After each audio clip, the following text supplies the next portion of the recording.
السلام علیکم۔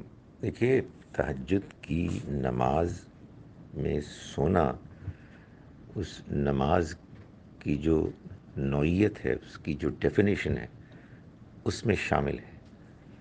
تہجد کی نماز کا مطلب یہی ہے کہ ایک شخص سو کر اٹھتا ہے اور پھر اللہ کے حضور میں کھڑا ہو کر نماز پڑھتا ہے۔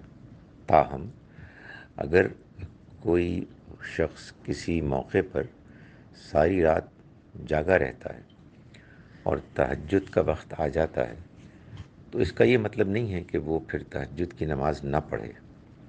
تہجد کی نماز پڑھ لینی چاہیے، اس لیے کہ اس طرح کی نفلی نمازوں میں ایک اہم چیز یہ ہوتی ہے کہ آدمی ریگولر ہو۔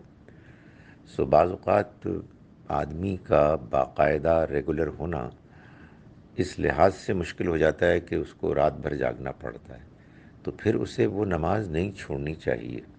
البتہ اس ساری رات کو جاگنے کے عمل کو معمول نہیں بنانا چاہیے۔ عام طور پر آدمی کو سونا چاہیے، سو کر اٹھنا چاہیے۔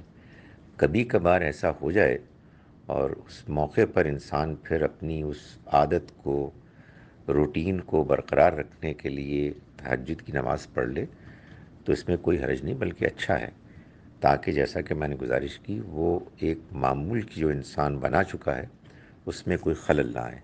دوسری بات یہ ذہن میں رکھیے کہ تہجد کی نماز کی 2 رکعت نہیں ہوتے۔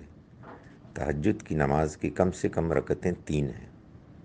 یہ 2 رکعتیں پڑھ کر ہم پھر تہجد کی نماز کی اصل شکل کو کچھ مجروح کر دیتے ہیں۔ وہ وطر جو آپ عشاء کے بعد پڑھتے ہیں وہ براہ کرم آپ تہجد کی نماز کی حیثیت سے پڑھیں۔